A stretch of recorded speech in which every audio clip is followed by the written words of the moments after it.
Now I've got an unboxing video here.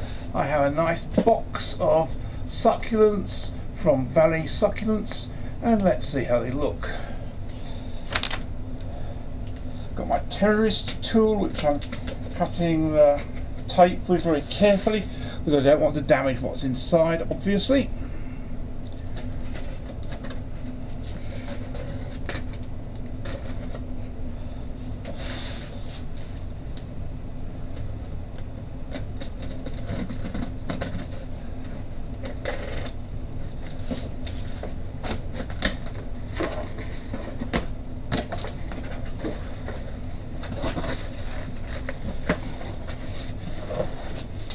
And the first thing I find is a load of styrofoam with a little card saying thank you for your order.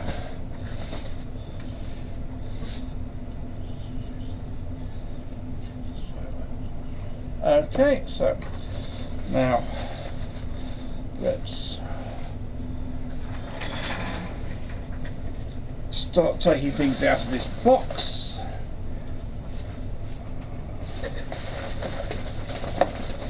I'm finding things sort of packed in newspaper here.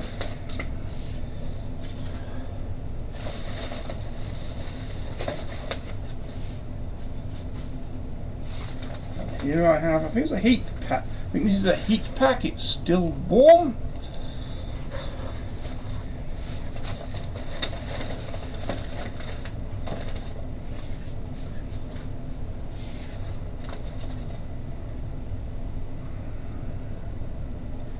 And a little Valley Succulent sticker.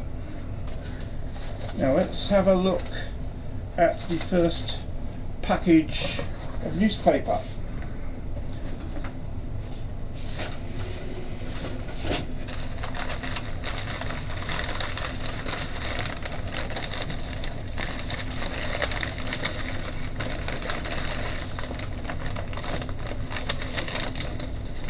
And okay, here we have a Euphorbia millii, has a label with it saying it's Euphorbia millii Apache Dwarf Red. So I'll put that as a one side and get another one out. I'm not really sure what the Apaches feel about this cultivar name. I didn't make it up. Of course, Euphorbia millii is native to Madagascar, not North America.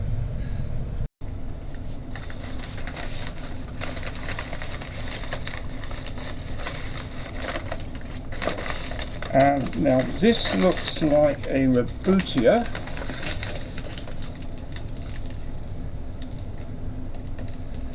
It doesn't seem to have a label, which is rather odd. Now I'll put it to one side.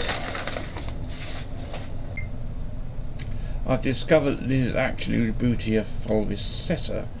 It actually has a scapular of flower buds on it, if you look closely.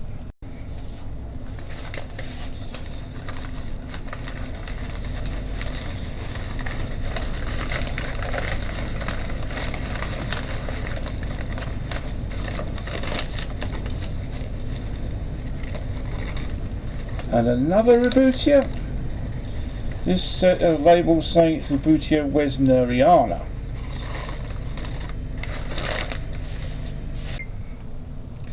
This might not be the most exciting little Rebutia, but most people grow Rebutias for their flowers rather than because the plants themselves look terribly interesting, and you can see that it has a number of flower buds on it already.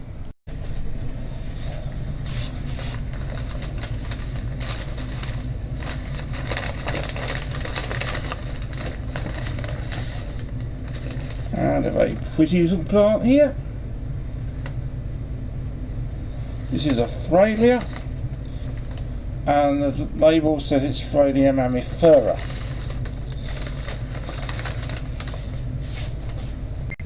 There's what looks like the beginning of a flower bud near the growing tip.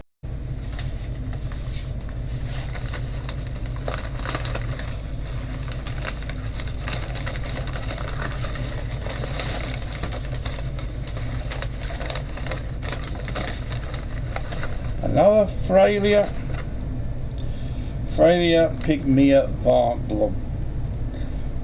gloriosa.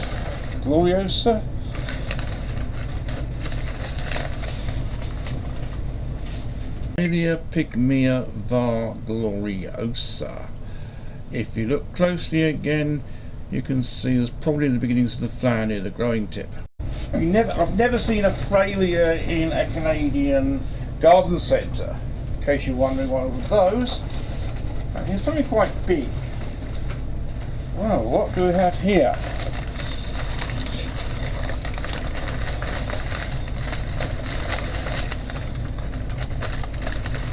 Oh, this is an aloe. Quite a nice looking aloe too, isn't it? This is aloe rafinglana.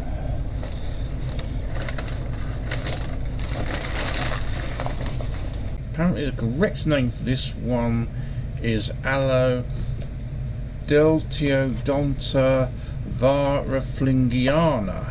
It's not a well-known species. It was substituted for another plant I ordered called Aloe rorii. Now both these aloes are Madagascan species. Another smaller package. It's very heavy. I want something dense. Ooh, yet another Frailea. This is Frailea Shilinskyana.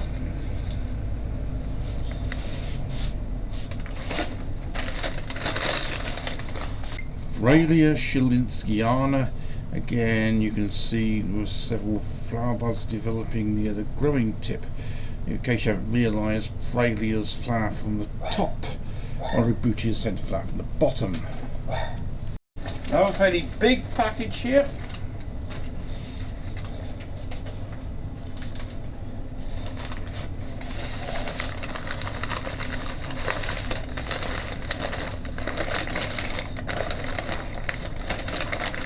Ooh.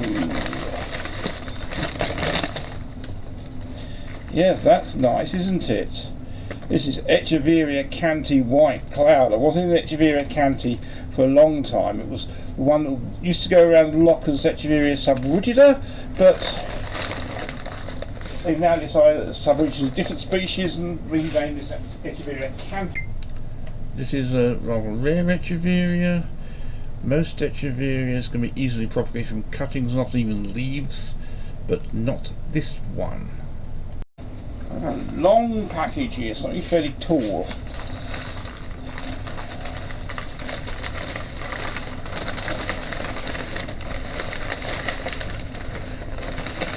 Oh, I know what this is. You sent one of these when I was young. Hasn't got a label, but I know what it is. It is Pachyphytum glutinicoli. This species has a sticky stem. A couple of leaves got knocked off in transit. It's very hard to avoid with this genus, and they grow from leaves anyway. Running places to put things. Another quite big package. What we have here then? Another aloe.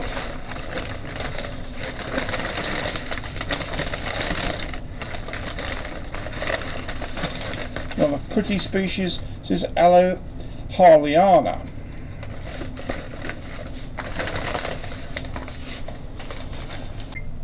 Aloe harleana, which comes from Eritrea. You'd have thought from the look of the thing it's Madagascan, but apparently not.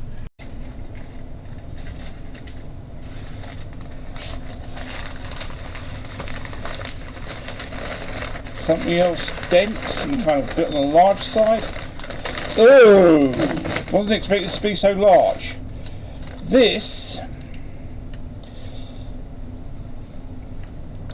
is Euphorbia flanaganii cristata. They also got this green coral. I think that's a common name rather than a cultivar name. Used to be quite common. Again, I had one when I was young, but you don't see them around much these days. Cristates are abnormal in their growth of a line instead of a single point, and in this case a normal plant has a little globular main stem and long thin sprawling branches, and this sort of growth habit is known as medusoid. There are a number of euphorbias that grow like that. Down in the bottom, another fairly big package, but not very dense.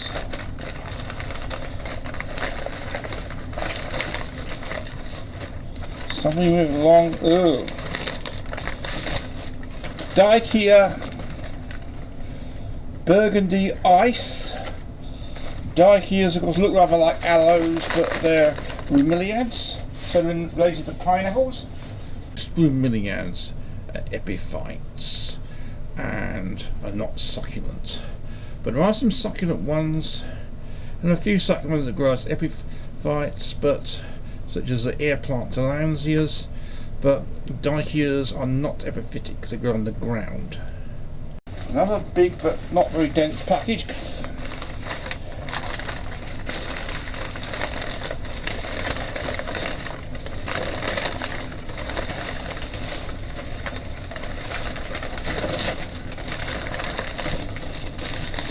There's another aloe. This one is a hybrid called Piranha. I think we can see why.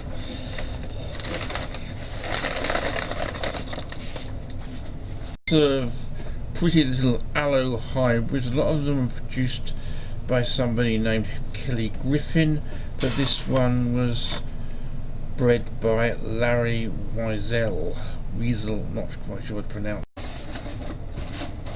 And the last one here. Something spiky. Fairly large. Oh! That is nice, isn't it? This is Euphorbia millii primrose yellow. Those left of the inflorescence look red. Got a very thick stem. Well, that's that. Let's go and pot these up now. Euphorbia is a very variable genus, in case you're wondering why Euphorbia millii are so different from the Flanaganii cristata. Of course, the cristata is a freak growth form to start with, but even a normal looking plant like that looks nothing like a Euphorbia millii. As I say, it's because this is a ridiculously variable genus, and most of them are not succulent, but there are about 500 succulent species. Yes, I thought this order was perhaps a bit on the expensive side, but I was very much impressed. The plants were all very healthy, although they're a little bit droopy on the Euphorbia millii, but I'm sure they'll perk up with some water. They were rather bigger than I expected. There was only one plant order I didn't get, and that was replaced by another very nice plant, which was rather similar. So, good value for money, and I'm really happy. Well, that was it, my first attempt at an unboxing video. I hope you enjoyed it. Let me know your thoughts in the comments below, and thank you very much.